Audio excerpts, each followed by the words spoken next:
Halo, perkenalkan, nama saya Gede Pripta Ganda Pasupati, NIM 14012014106. Di kesempatan kali ini saya akan menjelaskan tentang analisa keuangan PT Ultrajaya dan PT Wilmar Cahaya Indonesia yang saya susun.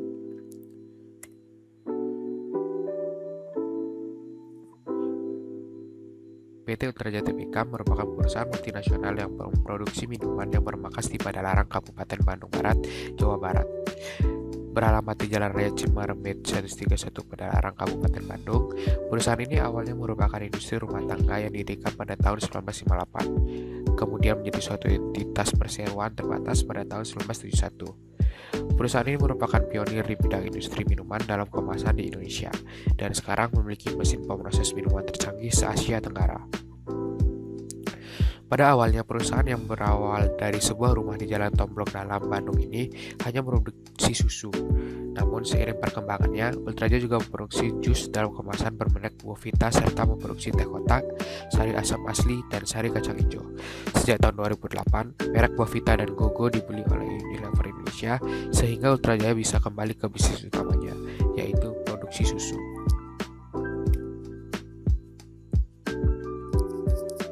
Sedangkan PT Wilmar Cahaya Indonesia merupakan perusahaan perseroan terbatas yang berkedudukan hukum di Kabupaten Bekasi dengan alamat kantor pusat di Jalan Industri Selatan 3, Blok GG nomor 1, kawasan industri Jababeka, Cikarang, Bekasi dengan kode pos 17550, Provinsi Jawa Barat.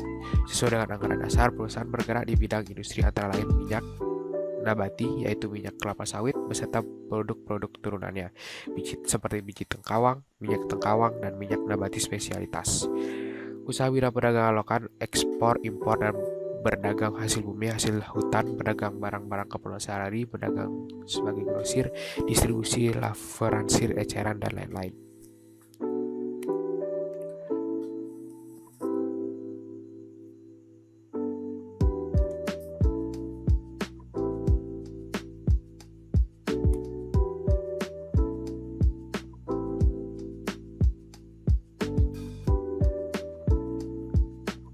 Analisis keuangan mereka.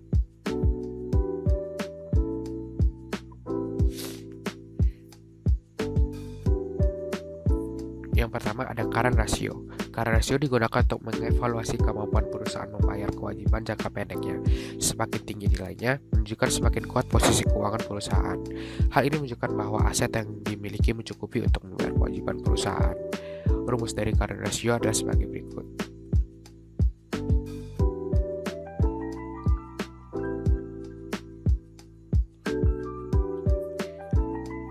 Di sini adalah current ratio dari kedua perusahaan, yaitu PT Ultrajaya dan PT Wilmar Cahaya Indonesia. Yang dapat disimpulkan adalah secara keseluruhan PT Ultrajaya memiliki kondisi current ratio yang lebih stabil dibandingkan PT Wilmar. Namun PT Wilmar mampu mempertahankan kondisi current ratio-nya dalam situasi pandemi.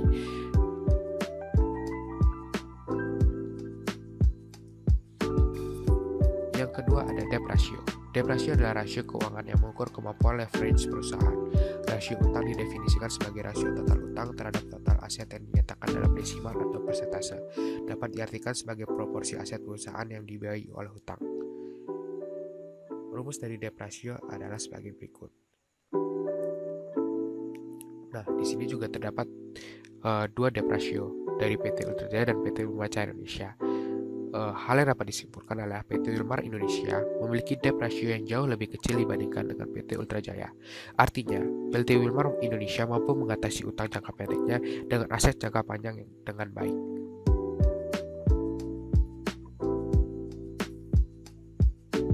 Yang ketiga ada total asset turnover.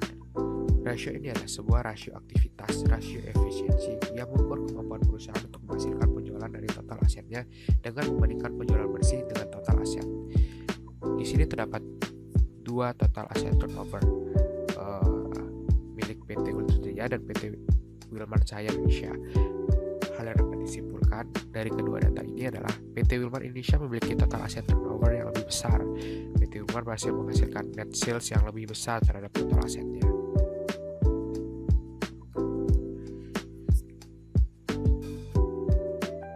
Yang keempat ada net profit margin. Net profit margin mengukur berapa banyak laba bersih yang dihasilkan sebagai presentasi dari pendapatan yang diterima. Net profit margin membantu investor menilai apakah manajemen perusahaan menghasilkan laba yang cukup dari penjualannya dan apakah biaya operasional dan biaya overhead sudah terkendali. Net profit margin adalah salah satu indikator terpenting kesehatan keuangan perusahaan secara keseluruhan. Semakin tinggi net profit margin, semakin baik operasi suatu perusahaan. Di sini terdapat dua net profit margin dari kedua perusahaan, yaitu PT Ultra Jaya dan PT Wilmar Jaya Indonesia. Di sini terlihat bahwa PT Ultra Jaya memiliki keuntungan yang jauh lebih besar dibandingkan PT Wilmar Indonesia. Hal ini diperkuat juga karena kebiasaan masyarakat Indonesia yang sering mengkonsumsi susu, yaitu produk utama dari PT Ultra Jaya.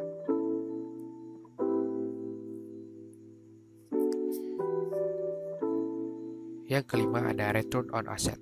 Return on asset merupakan rasio yang digunakan untuk mengukur tingkat pengembalian perusahaan atau dalam menghasilkan keuntungan dari aset atau harta perusahaan. Nah, di sini ada rumus dari return on asset. Dari kedua data ini kita dapat menyimpulkan bahwa ROA PT Ultra Jaya memiliki stabilitas ROA yang baik dibandingkan PT Wilmar Indonesia. Hal tersebut menunjukkan net income dan aset yang dimiliki PT Ultra Jaya lebih terjaga dengan baik.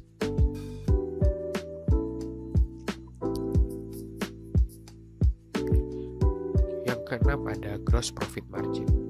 Margin laba kotor merupakan rasio probabilitas yang menilai persentase laba kotor terhadap pendapatan yang dihasilkan dari penjualan.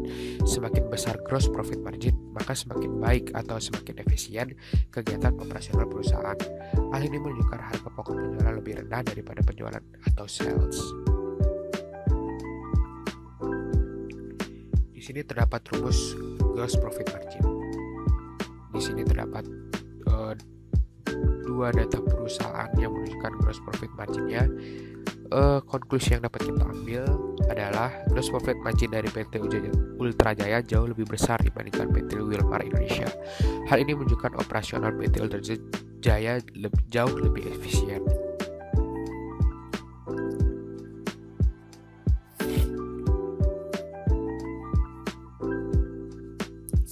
Selanjutnya ada return on equity. Return on equity merupakan rasio yang digunakan untuk mengukur tingkat pengembalian perusahaan dalam menghasilkan keuntungan dari investasi para pemegang saham biasa atau common stockholder perusahaan. Di sini terdapat rumus return on equity, dan di sini terdapat dua data return on equity dari PT Ultra Jaya dan PT Wilmar Jaya Indonesia. Nah, kesimpulan yang dapat diambil, PT Ultra Jaya memiliki rasio yang lebih besar dibandingkan PT Wilmar Indonesia. PT Ultra Jaya mampu menghasilkan keuntungan yang lebih besar bagi pemegang sahamnya dibandingkan PT Wilmar Indonesia. Selanjutnya ada fixed asset turnover atau perputaran aset tetap. Adalah rasio penjualan terhadap nilai aset tetap. Ini menunjukkan seberapa baik bisnis menggunakan aset tetapnya untuk menghasilkan penjualan. Di sini ada rumus dari fixed asset turnover ratio. Dan di sini terdapat dua fixed asset turnover, yaitu milik PT Ultra Jaya dan PT Wilmar Jaya Indonesia. Yang dapat kita ambil dari kedua data ini adalah PT Wilmar Indonesia memiliki fixed asset turnover yang lebih besar. Para investor lebih menyukai hal itu karena menunjukkan perusahaan menggunakan aset tetapnya secara lebih efisien.